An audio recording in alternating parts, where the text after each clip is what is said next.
This is the Third Coin Podcast, insight into the past, present, and future of blockchain, crypto, NFTs, and Web3 technology. This program is hosted by Grant Cermak, Dan Mueller, and myself, Louis May.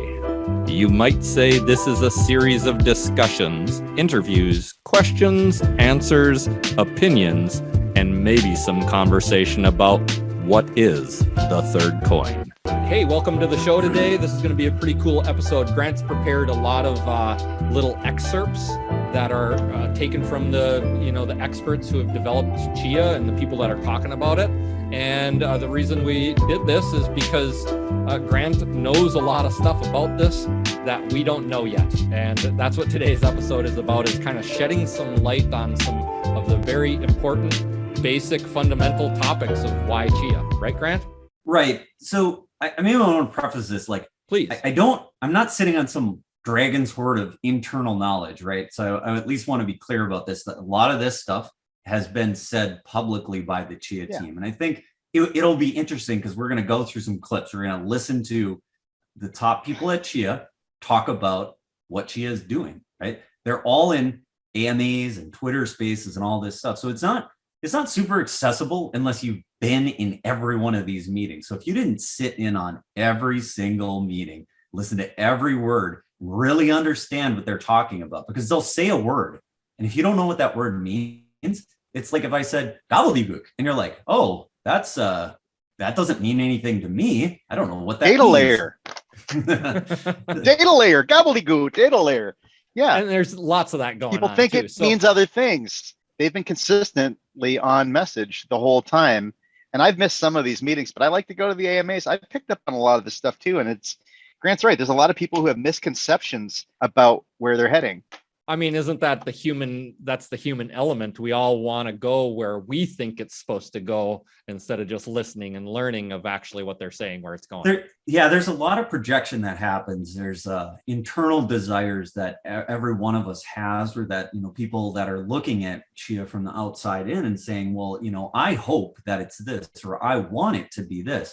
It's a different thing entirely for sort of to parse apart what they've said, to listen and to try to glean from information that's been shared publicly or that's been committed as code, to say, what is Chia actually working on and what are their internal ambitions for the next 12 months? I think that's kind of what this episode's about. What has Chia said that they're going to do? And what does it seem like their intentions are for the Chia blockchain? What are they hoping to accomplish? And so instead of speculating and making stuff up, we're going to listen to what they're actually saying and then analyze it a little bit. Yeah. So the first clip we're going to listen to is a Twitter space that happened on March 17th. So there's this Twitter space, Rowdy Piper, the guy, whatever. Not the wrestler. It's a nice the wrestler. It's a nice plan. He's just got this beefcake avatar, whatever. He's well known in the space. He's definitely got more followers than us, so I'm not going to fault the guy. But he gets Bram's name wrong and doesn't generally know what Chia is about. But he's trying to learn, so good on him. We want him. Yeah, and he's got Gene and Bram in the meeting, and they're talking, and there are some really good clips in here. Now you got to fight through a lot of stuff that's not that interesting, but we're going to parse that apart for you. So we're just going to jump into a clip and let's listen to what Gene says about what they think Chia should be doing. And now, who is Gene? I know Bram. Gene Hoffman. He is the president and COO, I think, of Chia Corp. So it's one of the top guys. Okay. C-level.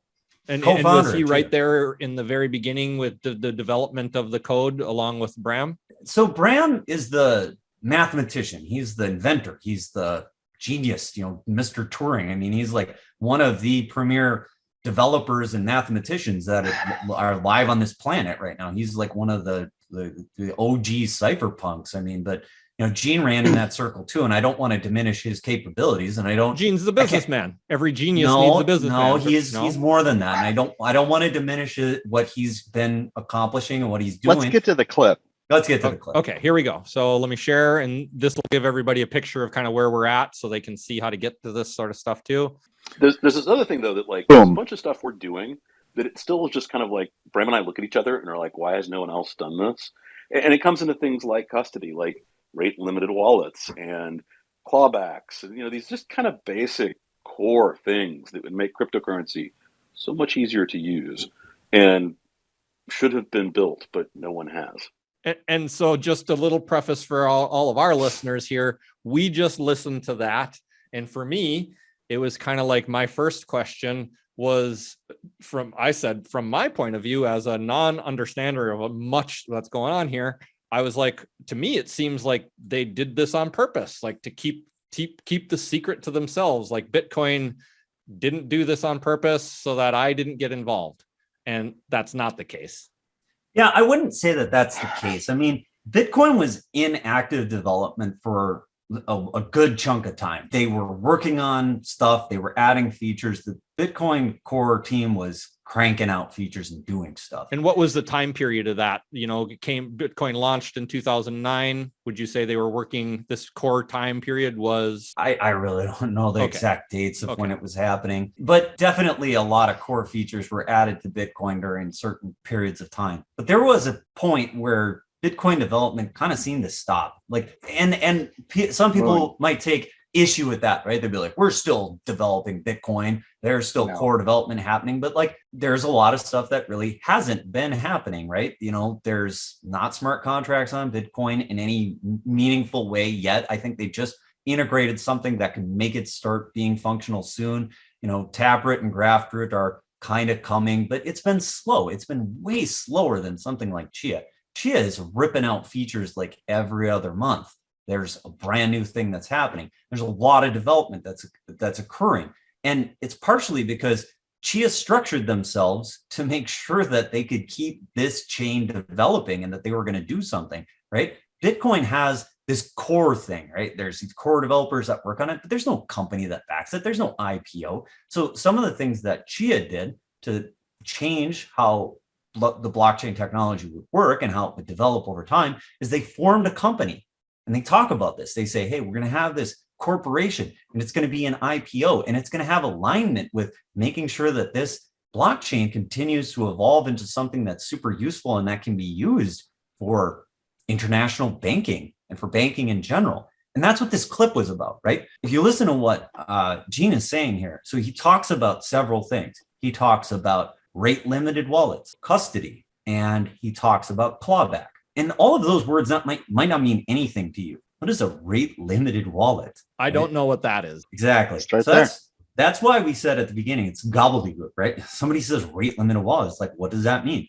It means that you can put some funds into a wallet and the wallet, like the puzzle, the thing that controls whether any coin can come out of that wallet, it's controlled by the program, by the Chia Lisp that runs associated with those coins. And it says that if somebody tried to steal all of your coins, that it would not let you do that. Okay. So you for example, you get these hacks where people steal $3 billion in Bitcoins. They do it all in one fell swoop. In a rate limited wallet, it might be defined as something that is for payroll or for something else, where it can only pay out a certain amount of coin per period. So somebody unauthorized I could structure my own wallet that only allows me to make transactions of one coin at a time, or whatever the rate is. Whatever you define it as. Exactly. So you can't just take the whole thing. Let's say you had some dragon's hoard of coin, right? You had 300 XEH, just some unbelievable amount of Chia, right? And man, I mean, how would you do that right now? Well, you'd have some mnemonic and those coins would be sitting there in that wallet associated with some set of keys. And if somebody gets access to that mnemonic, well, that's it. Then they have access to all your coins and they can basically steal all of your funds. They can go move them wherever they want. And you're kind of out of luck. With a rate limited wallet, you could define that and say, well, I pretty much don't want any of these funds to move until, my kid becomes 21. Basically I want the emission rate to be 0. At that point, that's when they get access to that treasury. So you could set something like that up with a rate limited wallet. You could define how many coins can move at what rate and when. Did you just define a rate limit, one use of a rate limited wallet as a trust fund when your child comes of age in Chia Lisp? Is that a potential use for this case? That would be a use case of a rate limited wallet, sure, because what would you set the emission rate to? 0.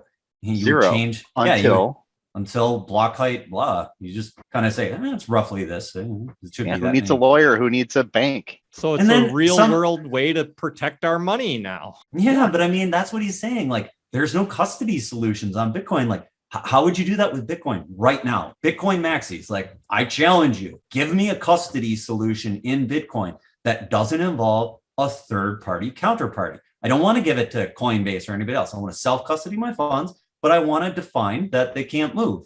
Except and this is real stuff that's going to affect the adoption into the majority of people. Like, people want to know that they have some kind of protection and be able to do it with self-custody. Yes. Yeah. Right. Okay. Be your own bank. That's a great explanation of rate limit. Thank you. And then we have clawback. I think I understand that. Well, so this is a standard thing, right? You're in your banking system, right? And you make a payment and you made a mistake. You typed in the numbers wrong. Somebody they said, hey, here's my bank account number, pay it to this. And you transpose 2 of the numbers. And you call up your buddy and be like, yeah, I wired you those funds. I ACH'd those funds. He's like, I don't see it. And you look at it and closely and you're like, oh shit. I paid it to the wrong one. So what do? You call up your bank and be like, hey, I made a mistake and blah, blah, blah. And they do what's called a clawback. They're able to retrieve those funds and say a mistake was made. And it might cost you a little bit of money and you might be out the funds for a couple of days, but it worked. Okay, but how would you do that in Bitcoin right now? Can't do it. Can you claw back funds? No, you can't claw back funds. How would you do that in Chia? Well, we don't have that right now, but it's something that Chia said they're working on. How would you like that if I could say, Lewis, I can pay you. I'm going to pay you a clawback payment because I want to just be kind of careful about this. I'm trying to pay you, right? And so I make a clawback payment and you say, hey, I'm seeing it.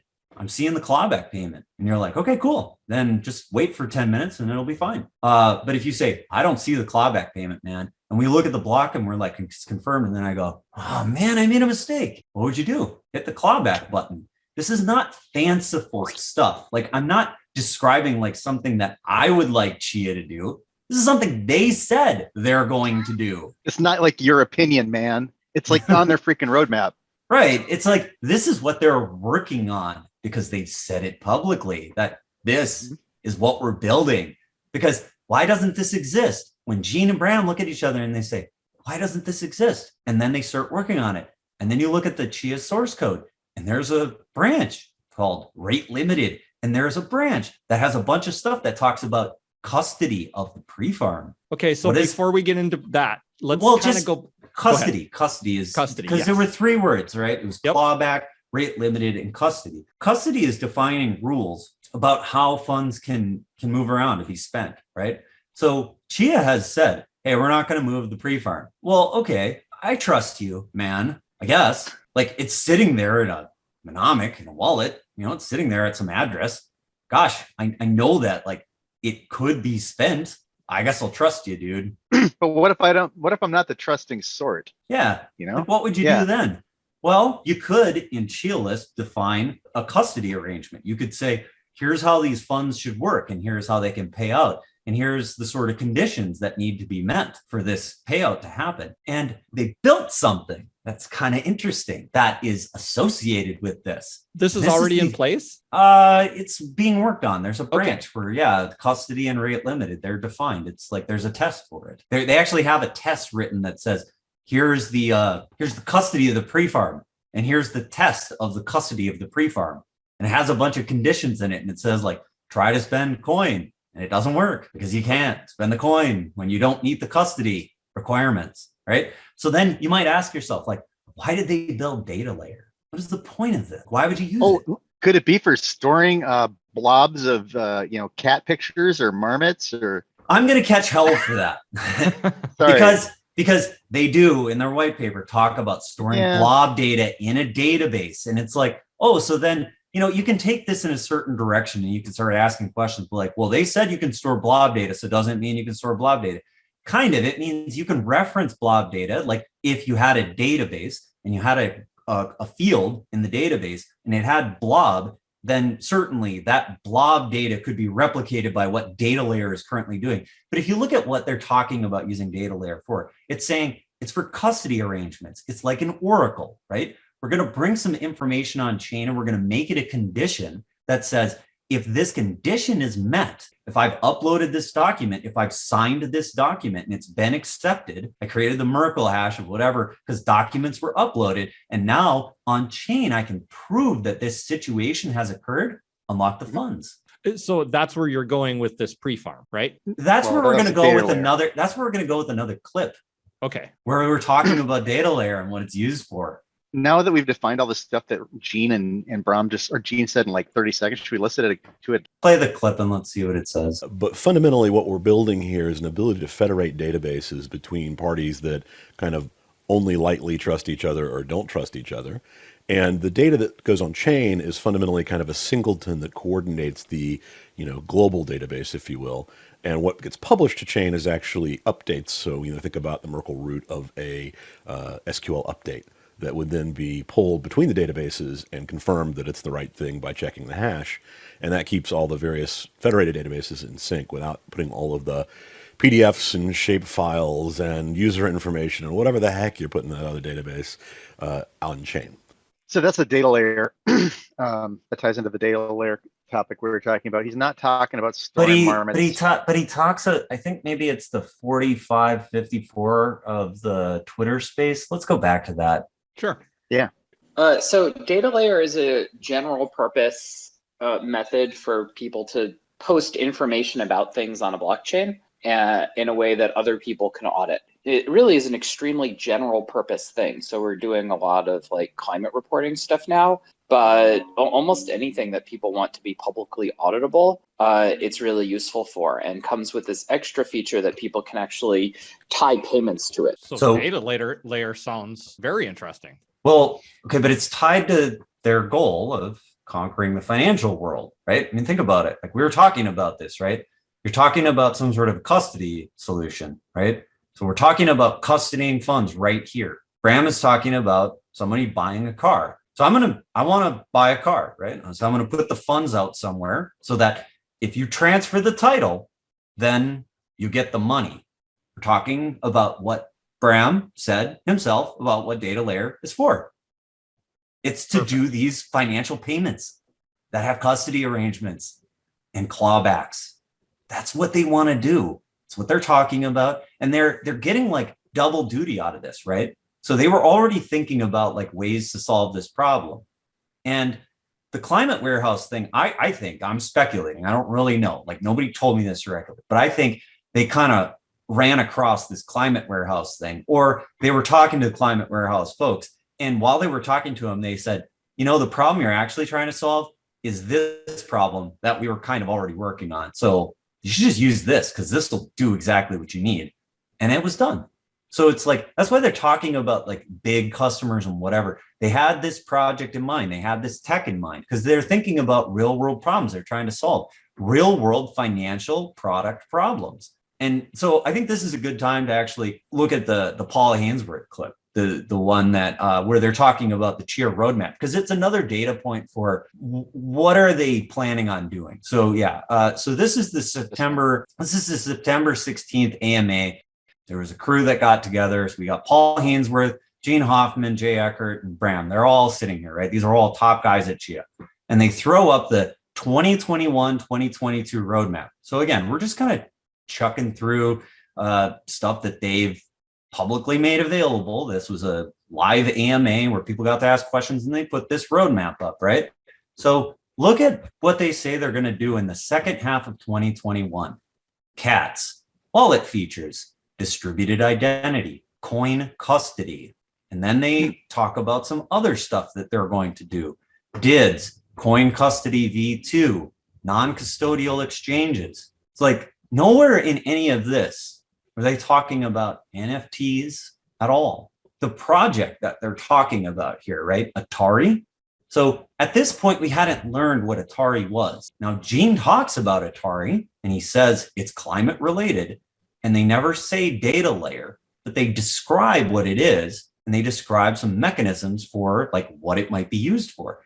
And then look at what they're doing in 2022. They're talking about coin custody again and DIDs and the next level of Project Atari and AMMs and non-custodial exchanges. all of this stuff is FinTech stuff. It's all financial technology pieces. They're all banking things. Layer 2 development. This is banking stuff. They're thinking about and working on banking stuff. And there's something on here I don't even have a clue about. WASM, WebAssembly. I don't even know what that means. Like, I know what that means on Terra. I mean, it's almost like they're a company trying to solve problems for people and make money doing that. Yeah, it's almost like they're trying to solve banking problems, like exactly what they said. But let's just listen to what they say. Of a Chrome extension wallet that would be kind of similar to MetaMask in a way. And then we have a number of wallet type features that will be coming out in the second half of this year. One is a rate limited wallet, so that you can specify a maximum amount of Chia or cats that can be sent from your wallet on a limited amount, so that if your wallet was compromised, for example, there is a limit on, say, a daily basis for how much of your money can disappear. We are also going to be rolling out multi-sig capabilities so that you can have multiple cosigners in transactions for a wallet, something that's really important to our coin custody solution. We have another capability called Clawback that enables you to recall funds from your wallet if they're sent, again, in the event of a compromise. We also have watch-only wallets coming.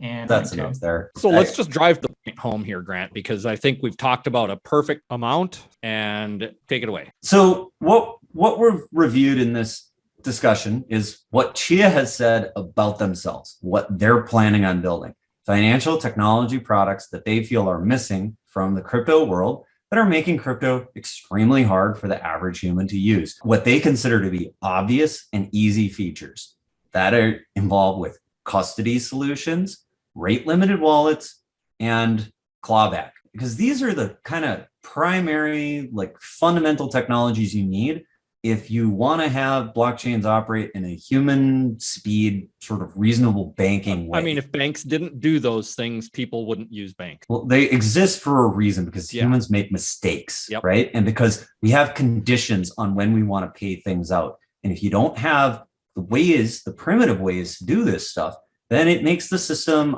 very hard to use, or you have to take that as functions and you have to do them in some other way. So we've talked about some of the ways that Chia is planning on doing this stuff, and the ways that they've mentioned that they plan to use Datalayer to enable some of these things, tying payments to conditions where those conditions are known because of stuff that's happened in an offline database and is published on chain through Datalayer. I think what's also really cool of, like, the whole ecosystem of Chia is that they made this plan, and this is from September of 2021. They made this plan before September they published this, and they've been sticking to their plan regardless of what's going on in the newest, hottest item that's taking place. Like, they're doing their thing because they think it's the right thing to do. Yeah, they've got their own sticking to their roadmap. They've got their own internal corporate roadmap, and they're holding to it pretty well. So anybody that's expecting Chia to do something, I would encourage them to look at their roadmap and listen to what they said about themselves. They say what they're going to do, and then they do what they said. And I think they didn't say it. They're probably not doing it.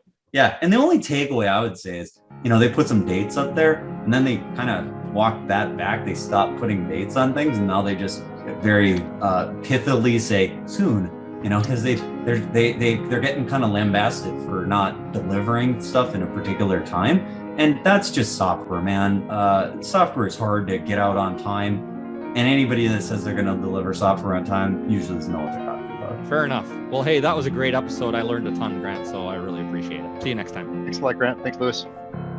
That was the Third Coin Podcast, where we talk about the past, present, and future of blockchain, cryptocurrency, and Web3 technology. If you learned something new today, we'd love to hear about it in the comments. If you'd like a different question answered, go ahead and ask us in our social media, which can be found anywhere at The Third Coin. Please like and follow us for some of the latest information on YouTube and podcasts everywhere.